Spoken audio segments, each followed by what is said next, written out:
बीते 4 अक्टूबर को शुक्रवार को जुम्मे के नमाज के दिन ईरान के धार्मिक गुरु जिस तरह से ईरान के लोगों को संबोधित किए, तो वहीं उनका कहना था कि जितने मुस्लिम देश हैं अब समय आ गया है कि सब एक साथ हों और इजराइल को मुंह तोड़ जवाब दिया जाए, उस समय आ गया है। तो वहीं आपको वीडियो में नज़र आ रहा होगा कि जुम्मे के नमाज का दिन का ये वीडियो है, आपका 4 अक्टूबर का ये वीडियो है, शुक्रवार का तेहरान का, जो ईरान की राजधानी है तेहरान, जहाँ जुम्मा का नमाज पढ़ने के लिए आपके खुमैनी भी पहुंचे हुए थे। तो वहीं जुम्मा का नमाज ख़त्म करने के बाद से जिस तरह से खुमैनी ईरानी लोगों को संबोधित किए, क्या बोले आगे वीडियो में बताएंगे। वीडियो को अंत तक देखिएगा तभी समझ में आएगा। नमस्कार, मेरा नाम विश्वजीत कुमार और आप देख रहे हैं वाक फॉर इंडिया न्यूज। जिस तरह से आपका इजराइल हमास युद्ध अब जिस तरह से ईरान और इजराइल युद्ध में तब्दील होते हुए नज़र आ रहा है, तो वहीं जो खुमैनी ईरान के धार्मिक गुरु हैं, खुमैनी क्योंकि धार्मिक गुरु का पद ईरान में सर्वोच्च पद माना जाता है और कट्टरवादी आपके इस्लामिक धार्मिक गुरु हैं आपके खुमैनी, और ये जो खुमैनी हैं इनको आपका ईरान में सर्वोच्च पद हासिल है। आपका ईरान के राष्ट्रपति भी इन्हीं के आदेश के अनुसार काम करते हैं, खुमैनी के आदेश के अनुसार। तो वहीं खुमैनी आपका जो तेहरान है, ईरान की राजधानी तेहरान, वहाँ जिस तरह से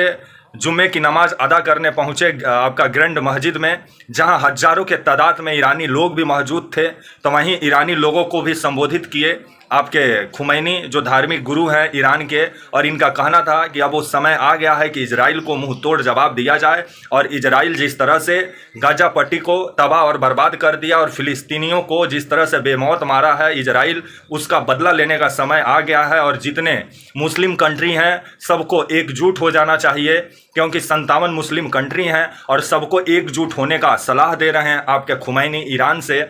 तो वहीं ये 5 साल बाद हुआ है कि खुमैनी आपका सार्वजनिक जगह से भाषण देते हुए ईरान में नज़र आए, क्योंकि इनके ऊपर भी खतरा मंडरा रहा था कि इजराइल कहीं इनका भी काम तमाम ना कर दे। लेकिन 5 साल बाद सार्वजनिक जगह पे नज़र आए खुमैनी और अपना भाषण भी दिए और जुम्मे का नमाज भी अदा किए और ईरानी लोगों को संबोधित भी किए। तो वहीं आने वाले समय में जिस तरह से खुमैनी बदलापुर टू बदलापुर का मतलब अपील कर रहे हैं कि बदला लिया जाए इजराइल से, तो देखा जाए कि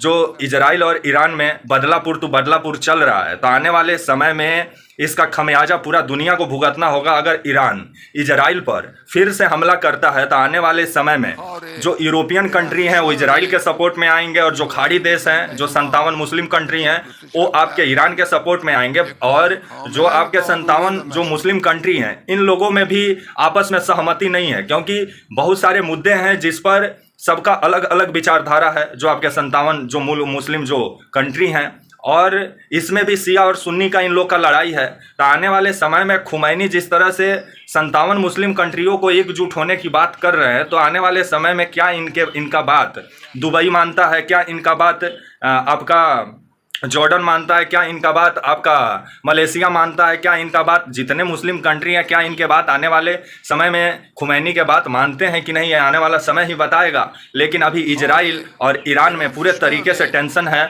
और आने वाले समय में इजराइल का कहना है कि जो ईरान 200 मिसाइल आपका इजराइल पे दागा है, उसका बदला तो इजराइल तो लेगा, लेकिन अभी नहीं लेगा। अभी तैयारी में इजराइल जुटा हुआ है। और खबर आ रहा है कि लेबनान की राजधानी जो बेरूत है, वहाँ पे हर दिन मिसाइल अटैक इजराइल के द्वारा किया जा रहा है, मिसाइल से हमला। तो वहीं जो इजरायली सेना है वो लेबनान के अंदर घुस गई है, 2-3 किलोमीटर तक अंदर इजरायली सेना का घुसने का भी खबर आ रहा है। तो वहीं काफ़ी जो इलाका है लेबनान का, उसको भी इजराइल कब्जाने में लगा हुआ है, जिसको लेकर के खुमैनी का कहना है कि अगर मुस्लिम कंट्री एकजुट नहीं हुए तो इजराइल मुस्लिम कंट्रियों के लिए आने वाले समय में मुसीबत बन सकता है, और मुसलमानों का ज़मीन हड़प के जिस तरह से इजराइल मुसलमानों को बेदखल कर रहा है, ये सही नहीं है, ऐसा कहना है खुमैनी का। और खुमैनी अब एकजुट होने का बात कर रहे हैं 57 मुस्लिम कंट्री को। तो आने वाला आप हमारे channel walk for India news को प्लीज़ लाइक और सब्सक्राइब और शेयर करना ना भूलें। तब तक के लिए नमस्कार, जय हिंद, वंदे मातरम।